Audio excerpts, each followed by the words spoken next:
Hello everyone. So I'm here today basically to answer a few questions that have been posted through a couple of messages, I should say. Hope you're all doing well to start with, and you're all getting through the lockdown. So the questions I've been asked are about knives. I did cover this briefly on another video earlier on in the lockdown. Regarding basic buying of knives and what knives are best. But this is more about what sort of knives you should be looking for, and kind of like, depending on your budget obviously, what's best for what you can afford. Also we'll be covering sharpening, how to look after your knives, and some basic bits of kit as well, and what knives should you have in your collection really, and what are the best options for sharpening and maintaining them as well. So we'll get started. So we'll cover the sharpening part first. So there's lots of different options out there. The traditional way that chefs use is steel. You can get different types of steel. That's a coarse steel, that's a fine ceramic steel. So they do matter. I'll explain more in a second. And then you've got your sort of your shopping channel sort of gadgets here. This is an Any-Sharp, claims to be the world's best knife sharpener. So this basically sucks onto the work surface and you drag your knife through the arrows as it tells you on the top there. Moving on from that is a more industrial looking one. These are available from Amazon. I think that's where I got this one from. This is something we have in our kitchen. Something like this will set you back around about £10 to £12, but it's a really good piece of kit for the money. And moving on from that, if you've got really hard steel, which we'll cover in a second, really hard steel blades or blades that have seen better days, always look at investing in something like this, an electric one. You can get them for around about £20 upwards. I mean, obviously you get what you pay for. This one was £35. It's a Tower, so it's not a bad make. It's got a guarantee on it. It's multifunction. It does coarse, fine, even does scissors, which is quite unique. Should be able to do shears with it as well. So yeah, these are, it's got an automatic retractable cord in the back there, so you press that button, the cord goes in, so it's good for storage. So you haven't got cables flaying away everywhere. So yeah, I mean, that one's got a 3-year guarantee on that one, so it's quite a good bit of kit, that. So how they work is literally, you press the button on here, switch on the wall first, press the button on there, quite a noisy bit of kit, and you drag your blade through the coarse bit. You drag your bit through the coarse bit there, one side, and then the other side on that side. Fine, also as well there. You've even got a bit for screwdrivers on there, and that's where your scissors go. So yeah, basically what you would do is you would pull your knife through there, your knife through there, knife through there, knife through there. If it's a nice sharp knife or sharpish knife already. If it's blunt as a bugger, then you need to go through coarse. About 3 or 4 passes through the coarse, and then on 3 or 4 passes onto fine. It'll be like a razor blade, I'll guarantee you. Okay, so that's your electric ones. Your handheld one, basically you've got a ceramic one in there for more delicate, expensive blades that haven't really lost their edge, just a little bit blunt. And then you've got a more coarser one there for harder steel, or knives that are, pretty buggered. Okay, so you got those first, and then with this one it's just simple. He's got arrows on the top there. You drop your blade on there, and you just pull it back like so until you get the edge that you want. All right. So they are nice idiot-proof ways of sharpening your knife. Now, this is a steel, sharpening steel. This is quite a coarse one, quite a cheap one. I think it was in a knife kit that we bought, so it's nothing too expensive. The longer they are, the easier they are to use, if I'm honest. So basically what you want to do is you want to get the heel of your blade, which is this bit here, and at a slight 30-degree angle, like so, you want to drag the knife down. Now I've got the steel at an angle, and I'm going down like that. So the blade's going nowhere near my hand. If I did slip, make sure you've got a guard. So you just keep going down, like so. The more used to it, the more comfortable you become, the faster you become. You see chefs doing all this on TV all the time. Now that's a coarse steel. So that's something for like, that's a high carbon, stainless, German steel blade. But for something like, for example, the Sabatier, which is a Sheffield steel, you see these in Tesco's all the time. This is going to take a lot more sharpening because the steel's harder, so you need to use a coarse one like so. For this one, which is a really expensive Japanese, I regard them as the best knives in the world. So do some of the top chefs in the world. They're called Mac. They're really difficult to get hold of. Continental Chef Supplies sell them, but you're looking at around about 250 quid for something like that. You wouldn't want to put that onto a hard steel. Now, you ask why you wouldn't put it on hard steel, because surely it should be as hard as nails. No, that's the whole point. They're a Japanese steel, they're folded and they're tempered multiple times, which means that the actual metal's softer. So it just requires a little bit more sharpening. So again, the heel to tip, at an angle away from you and at 30 degrees, okay? Just gently take it across a ceramic steel. You would not put it on that, because every time you're doing that, you're taking about 2 or 3 years off your knife, because this will last you a really, really long time, okay? If you look after it. It's like any type of tool. So would I put that through the electric machine? No, I wouldn't. Unless it was on a fine and I just put it through once, that would be it. On something like this, very gently drag it through. And on something like this, on the ceramic, you can tell it's ceramic because it's white. Okay, which is what colour that is as well. White. Okay. So if I were to go outside, smash that on a brick, it'd shatter because it's ceramic. Where that's solid steel. Okay, so that's the difference between the steels. You can get a heavy grade right through to a fine grade. So this is your finest. That is pretty coarse. So that's your hardest. Okay, so it's like, imagine it being like sandpaper. So the coarsest your sandpaper, the more you're going to take off. The finer the sandpaper, the less you're going to take off. If you think of it that way, you won't go wrong. Right, so that's your sharpening hopefully covered. So we move on to different types of knives.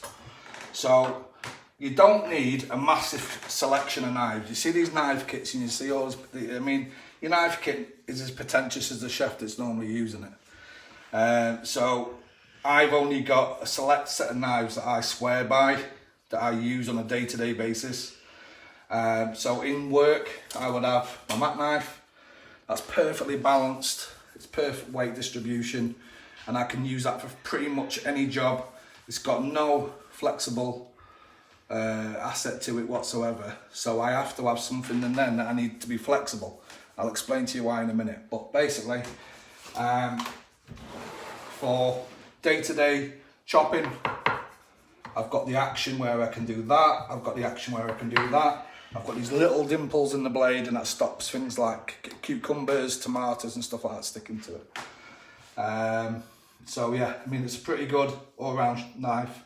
They do all different types of shapes and different types of knives within the range, and they go from a premium right up to a really ridiculously expensive one. Okay, but they are very, very good.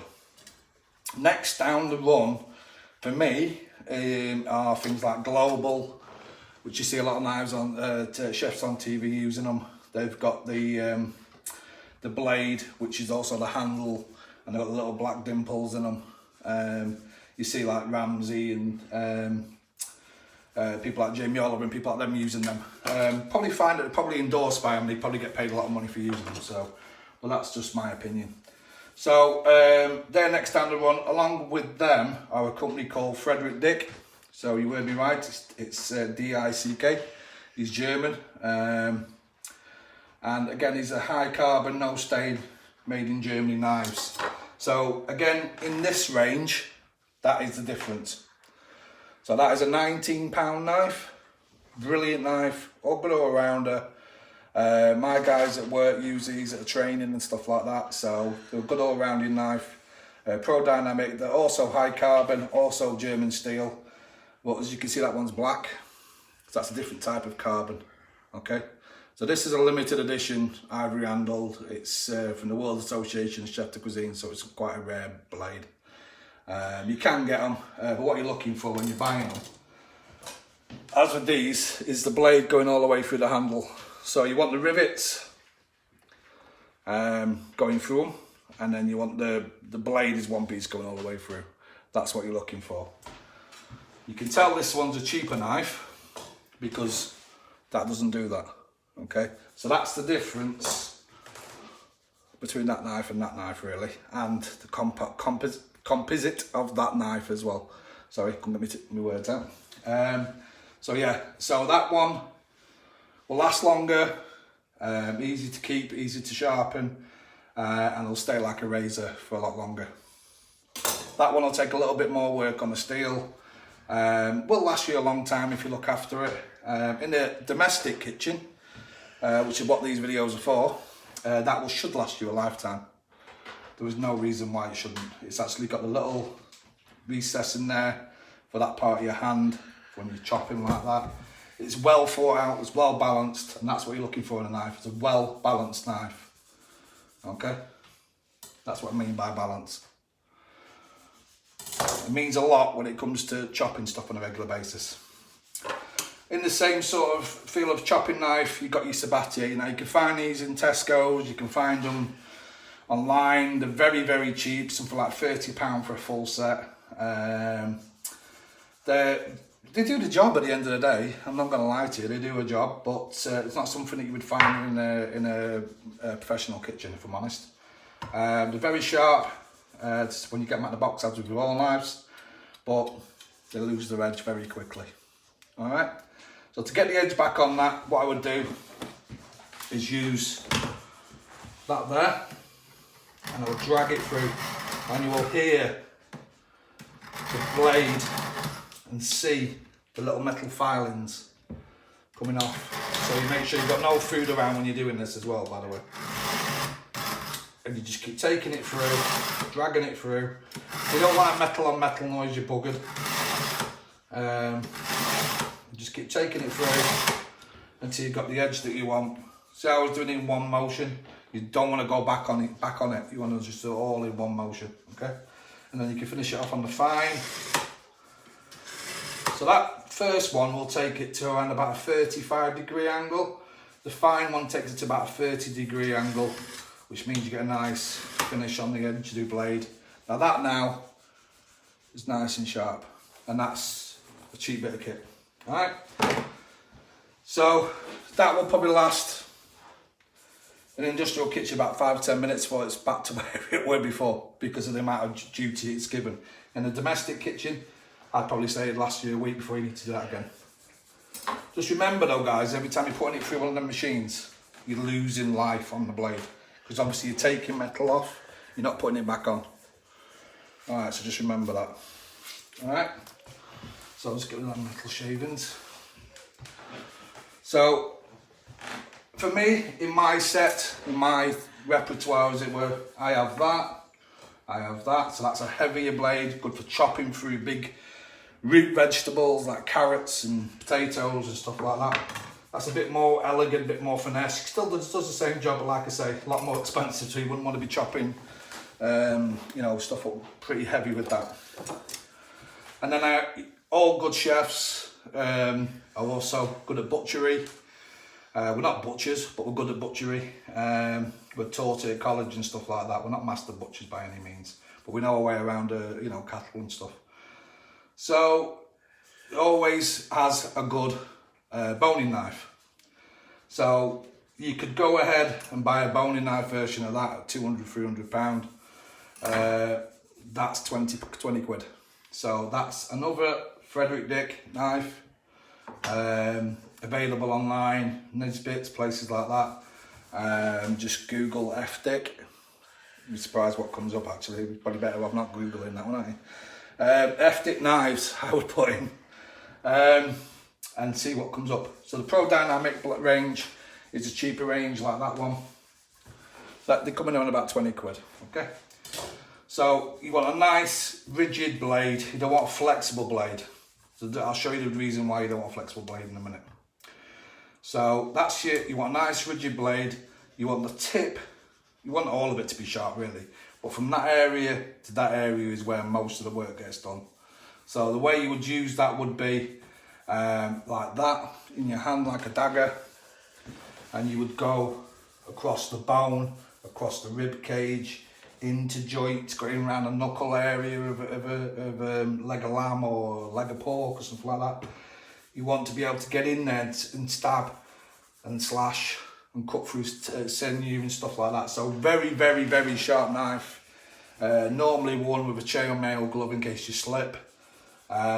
Really good knife to have if you want to do your own butchery. To me, it's the only knife you should have if you're going to do butchery. Now, similar to that looking knife is the filleting knife.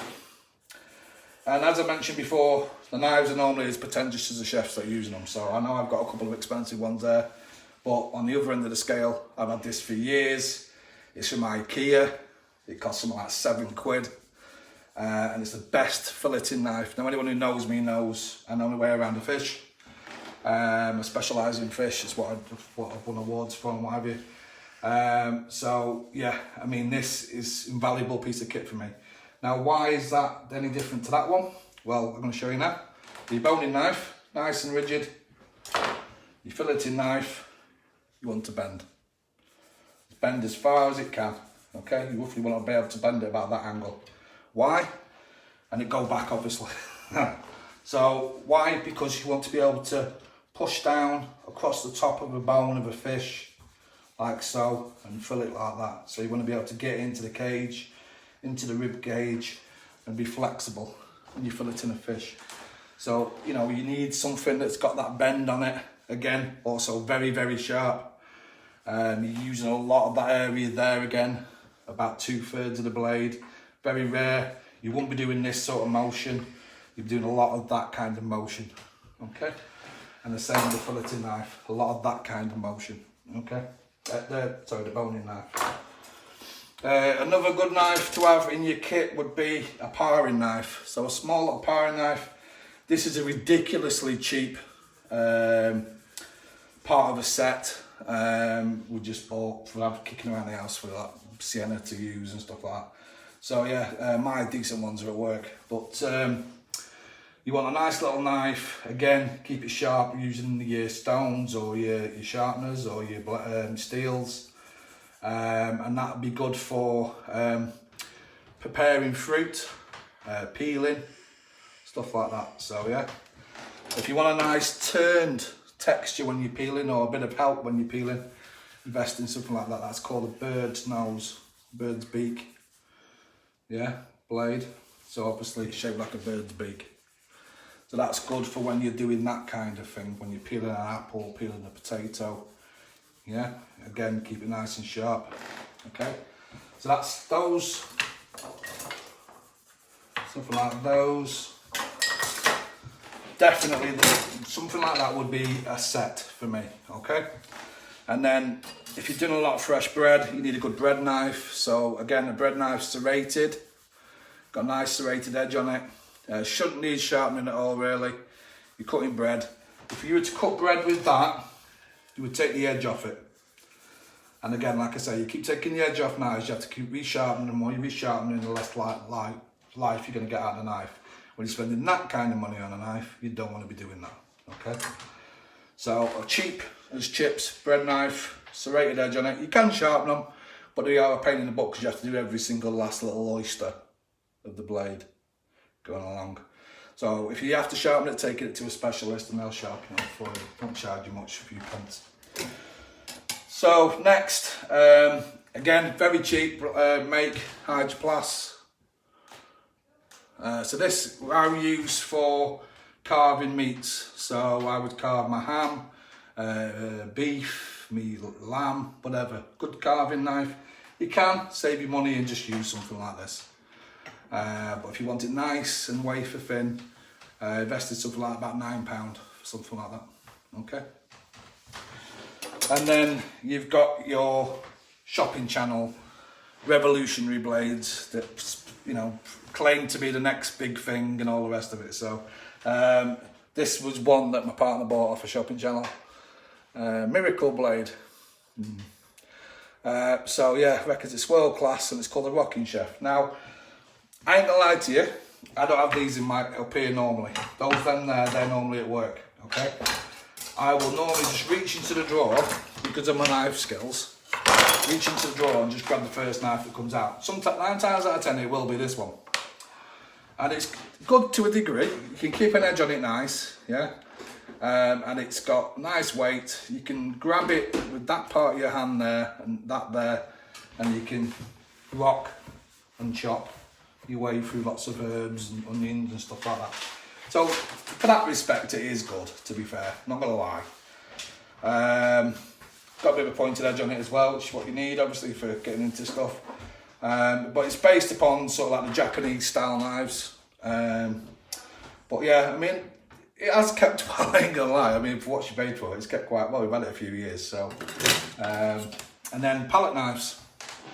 So a palette knife is obviously not used for cutting. It's used for desserts, pastry. So spreading buttercream onto things, on the top of things. You can butter things with them. But they're a one-trick pony really. They're for spreading and lifting stuff off with. Okay. So totally up to you what you want to invest in one of them, but don't spend more than a few quid if I'm honest. Other essential bits of kit are things like temperature probes, especially in this day and age. You can get these for about a tenner. They've got auto shut off on them because lots of people forget to switch them off after they've used them. When they come to them again, the batteries are gone, they get thrown in the cupboard and never used again. So yeah, invest in one of these if you're not sure about cooking stuff, especially chicken. You're doing a lot of chicken on the bone, which is a really cheap way of doing chicken. You want to be inserting that close to any type of bone. So normally the thigh, get it into the thigh, so you're just literally touching the bone with the tip. That is where it records the temperature, not up here. So wherever that is where the temperature is. So if you've gone right through the chicken and it's sticking out the other side, you're not getting the core temperature, you're getting the temperature of the outside of the chicken. So you want to be as central as you can. So use a bone, so go into it till you feel the bone, and then you've got the core temperature of the chicken or the fish or the lamb or whatever you want to get. So lots and lots of different debates on how chicken should be cooked and stuff like that. I always say stick to government guidelines. They're all available on the government website. So we always go for 75 degrees on chicken or over. Yeah, just follow the government guidelines. It's the easiest thing to say about that. So yeah, I mean, that's roughly a beginner's guide to knives, how to keep them sharp, how to look after them. You don't want them clomping around in the drawer. If you do, just put a tea towel in there or something like that, because you don't want them sort of like banging into each other if you're spending a lot of money on knives. You do get, when you buy a knife, sometimes you get like a plastic sheath. Maybe a good idea to keep it on there. We've got a pizza wheel in there, which keep the guard on it, and it keeps the pizza wheel nice and sharp. So yeah, I mean, that's basically the basics. If you've got any questions at all on what I've spoke about today, please get in touch, or anything else. You know where we are. This video will be saved and put up onto the Facebook page. It'll also be on the YouTube page. If you haven't been over there already, please head over there and subscribe. It does help, I promise, and it gives us the incentive, obviously, to make more videos. We will be back very, very shortly today with another video for a pork fillet dish. So I will see you then.